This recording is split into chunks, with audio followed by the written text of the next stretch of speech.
Welcome into another episode of the Young Terps podcast. I'm Ed Yafir and Mason Viner previewing the Terps as they roll into homecoming and take on the Illinois Fighting Illini.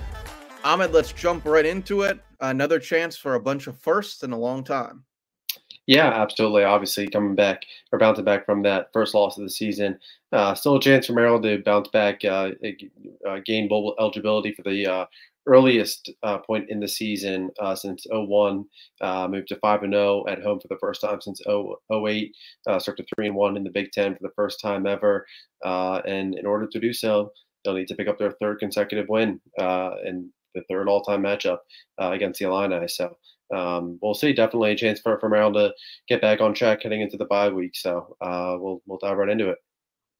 Yeah, and they'll take on a Illinois team which has had a kind of rough run of things. High expectations in Champaign, possible Big Ten West aspirations for Illinois, but the season started off with a 30-28 win over Toledo, and things just have not gone the way that Brett Bielema and company wanted to see them go.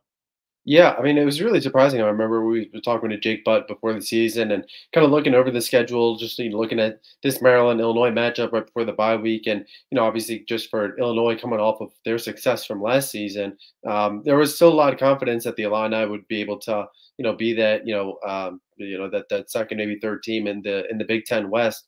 Just really has not materialized. Obviously suffered a key injury in the running back room there that has put a little bit more strain on the passing attack. And, obviously they have a playmaker in Isaiah Williams. But like you said, it just really has not been able to kind of gel together there.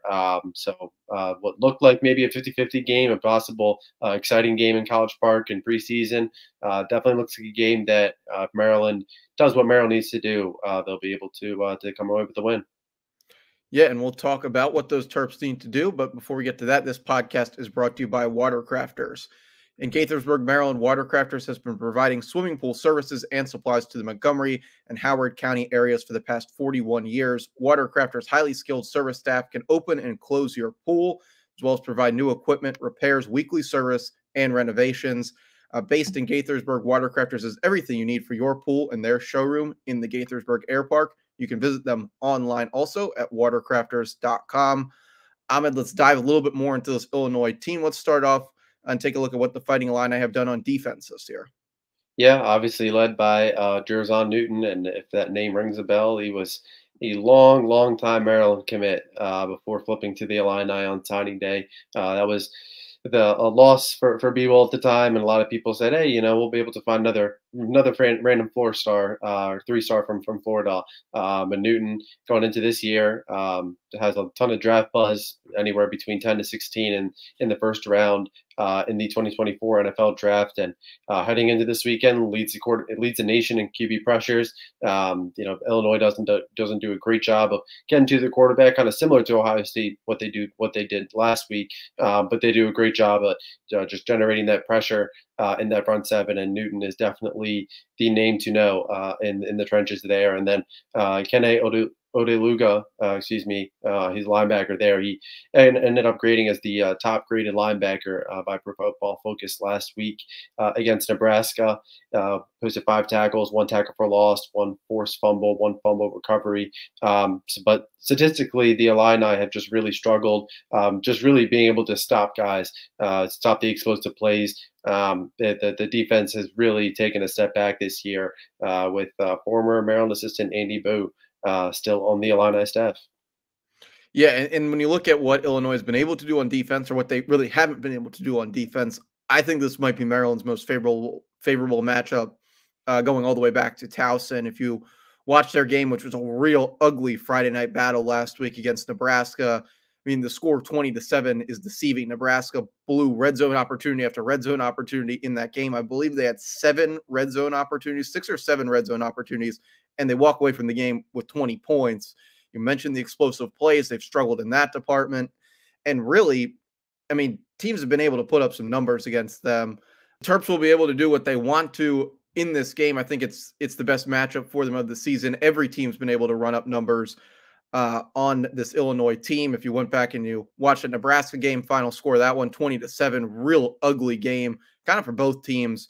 Nebraska, though, constantly getting into the red zone. I believe 7 times they were in the red zone. They only walk away from that game with 20 points, a couple of red zone turnovers for them, Ahmed. But if you look at what Loxley wants to scheme up, if you look at what they've been doing, that over is looking real nice this weekend. Yeah, definitely is. And you mentioned obviously just having that favorable matchup, and to me, it was really the favorable matchup since Indiana. I thought Indiana's defense just really, they really struggled in a lot of the same areas that the Illini have struggled with this year. And I don't think that it's it's a crazy comparison to say, hey, Maryland kind of needs that game like they did against Indiana. Against Illinois this weekend. And I think that kind of performance, especially kind of being able to do that, because taking care of this line defense means your offense has been able to find those big plays. The timing on the big plays on those deep routes has been on point. Possibly a chance to get the running game going a little bit. Obviously, Illinois sits dead last in the conference in run yards allowed per game, along with total defense and scoring defense. Obviously, Roman Hemby, he's a guy that's been a little bit nicked up, but the chunk plays haven't really been there. Maryland was kind of able to do a little bit of that last week, where you're able to lean on the ground game to pick up those first downs, excuse me, and that's why. I believe Maryland finished 6 of 7 in third downs with 4 yards or less to go. But again, I just kind of think that when you look at this Illini team, Jerzon Newton again, that's going to be another test for this offensive line. He's been a little bit banged up this week. There's no doubt about that. So definitely think there some things that we can still kind of see. But like you said, you talk about Terps on Terps. If Maryland does what Maryland does, then they should be able to comfortably win this one. Yeah, and things don't get much better for Illinois on the offensive side of the ball. Quarterback Luke Altmaier's really struggled this year. 6 touchdowns, 8 interceptions, and just you mentioned the running back injuries in the open. It has been a ugly year for Brett Bielema's offense. Yeah, and we'll see if Reggie Love's able to give it a go this weekend. If not, Caden Fegan, he's going to be that primary running back for the Illini. But you mentioned Luke Altmaier. Coincidentally, he sits third in the Big Ten in total offense. But he just has really, in multiple games this year, has been unable to kind of find a groove and kind of get comfortable in the pocket. Obviously, we mentioned Isaiah Williams, and when you talk about the Illini offense, it starts with Isaiah Williams, former quarterback, 5'10" wide receiver now, who is second in the Big Ten in yards per game. He leads the Big Ten in receiving yards, catches, and first down game. So definitely the engine that kind of makes this Illini attack go. I think if Maryland's kind of able to find a way to shut them down, then you're really able to just really limit what Illinois can do overall. And I think Isaiah Williams, especially coming off of Marvin Harrison and Ibuka, and I still think Marvin Harrison obviously finishing with 163 yards, 8 catches there. 2 of those catches, but they could finish for 78 yards right there.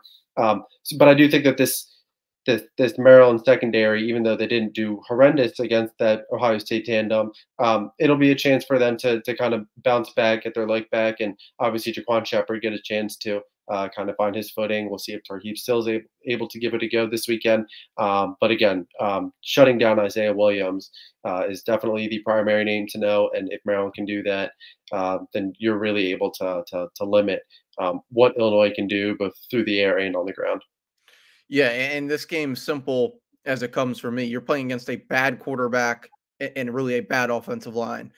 And following the season story for Illinois, just because I really thought this was going to be the best team in the Big Ten West this season. It started off against Toledo, confident in the quarterback, leads a game-winning drive. Wasn't the best game, but they walk away with a win. Then, they head to Kansas and really they put up nothing. They had nothing going in that game. It was a blowout. And as it's progressed, it's been more and more of like, when's this offense going to find its groove? Are they really that bad a football team? Yeah. Watching them on Friday last week, I kind of came to the conclusion that this team just is not very good right now. This is a game where I put Caleb Wheatland and Kellen Wyatt on the edges, rotate a lot of Donnell Brown coming in. It's a chance to get creative. We've been talking about getting creative with the blitz and bringing, nickel back pressure this year off the edge. I think you can start to mix that stuff in, really start to find, you mentioned finding your footing, getting back kind of into neutral and then getting back into winning mode. This is a chance for this defense who played, I think, a really solid game for at least three quarters, and the offense really let them down last Saturday. I think this is an opportunity just to really have a strong defensive showing that inspires confidence in the fan base, inspires confidence in the locker room, and really gets them rolling coming up into a road trip next week, and then the big boys coming in to College Park. Yeah, obviously, like you mentioned, the offensive line, Illinois leads the Big Ten in sacks allowed, 23, I believe. So when you talk about Luke Altmaier not really being able to find his groove, just looking uncomfortable in the pocket, the pressure, that's a big reason why. So I think that this is kind of up for Maryland's defensive line. I think the defensive line has done well. And I think Jordan Phillips, obviously, just being a nose tackle, you're not going to generate the glamour stats. You've got a role to do, and you kind of do the dirty work there. But I just kind of think that Maryland's defensive line, and like you said, just with Kellen White, Donnell Brown being able to generate that pressure, I'll be interested to see Mike Harris if Maryland's kind of able to do it. How do we see Mike Harris at all? Because I think he's a guy that he's, again, with that speed, he's definitely able to do some things, get creative in that front seven as well. But I think with Maryland's defensive line kind of being able to take that next step, maybe that's the one thing that we still need to see from this Maryland defense. I still think that this defense has taken major strides even from an impressive season last year. But like you said, just and overall, Maryland matches up really well against this Illini team, really favorably. Yeah, I think just being able to get that momentum back going into the bye week is definitely huge. Yeah, it definitely is. Ahmed, you mentioned it. Injuries along the offensive line and elsewhere on the field. What do you expect to see from the Terps injury report this week? Yeah, looked like a little bit longer this week. Obviously, Corey Bullock, he was not in practice this week. So a little bit of a switch up there. Gotti Edzi moving over to guard, and DJ Glaze also moving over to guard as well, with Connor Fagan stepping in. And Eric Harris was taking reps at the first team with the first team at center.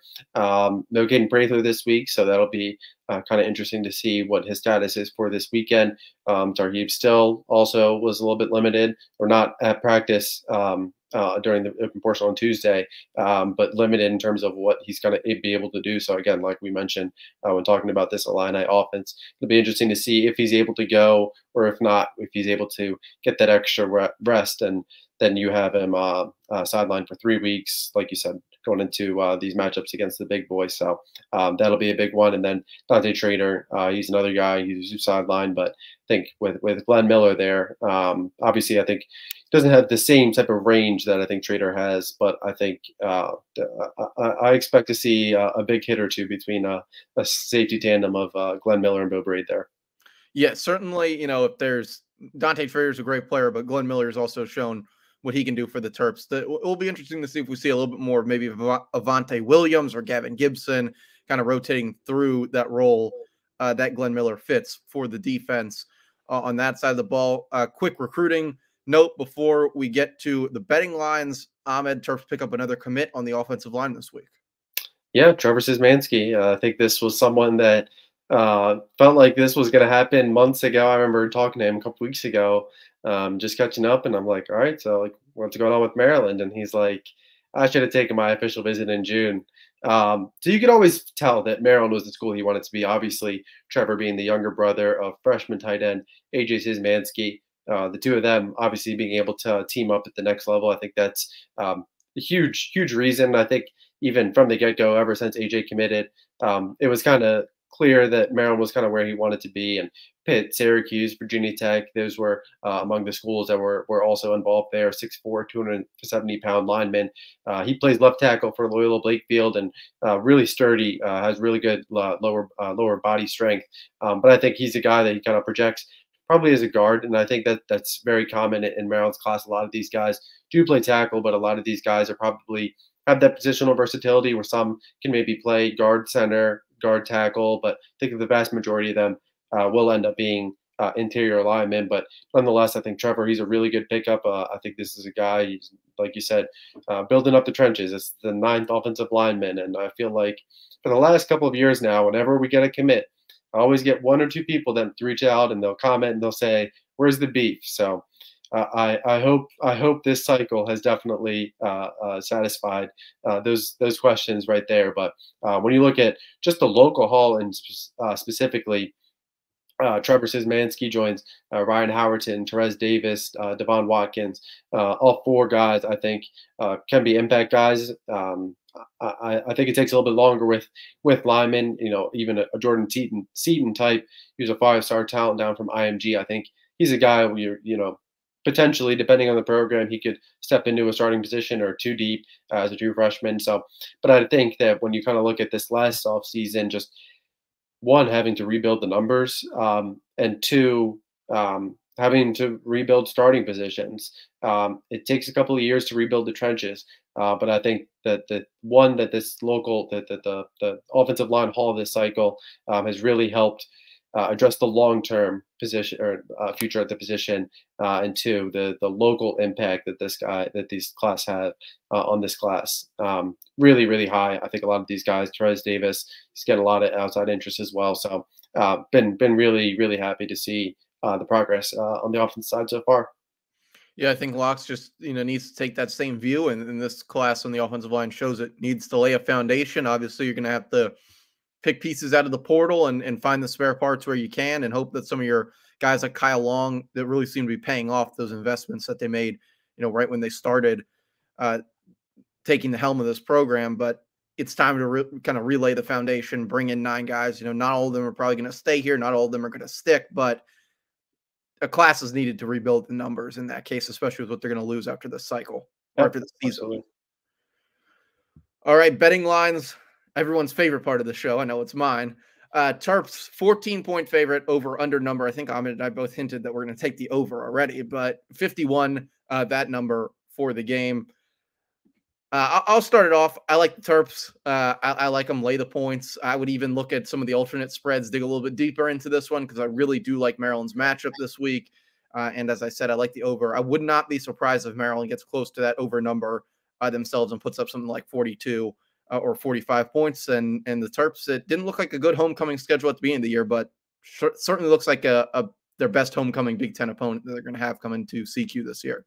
Yeah, absolutely. I agree with that. I think, like you said, I think the injuries, obviously they're piling up, and the bye week comes at a perfect time. I feel like for Maryland this year, just the way that they obviously going 5-1, chance to move to 6-1 going into a bye, and a chance for some of these guys to rest up for 2-3 weeks, like you mentioned with Tarheeb still. But I do think that Maryland, offensively, defensively, and they've been able to show a lot of that efficiency on special teams as well. But the return game and the kick game, I think that Maryland's matches up really well. I think Maryland will definitely cover the 14. I kind of like a 20.5 point spread. I think Maryland's going to be able to kind of cover that. I think Maryland will be able to do that.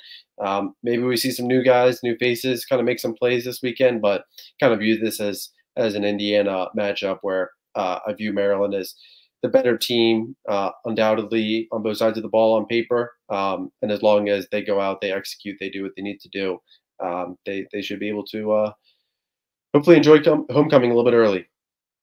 Yeah, it is one of those games you got to go out. You have to execute on your game plan. You still have to take care of business. This team has some good players that you're playing, if not one of the best defensive linemen in the country. So come in prepared. Show up on Saturday ready to play, and like you said, celebrate it early because certainly would love to see some of those younger guys like a Mike Harris, like maybe even like a Ryan Manning start to just get a little bit of time. Some of those guys we haven't seen too much of yet this season really get to play in front of a home crowd.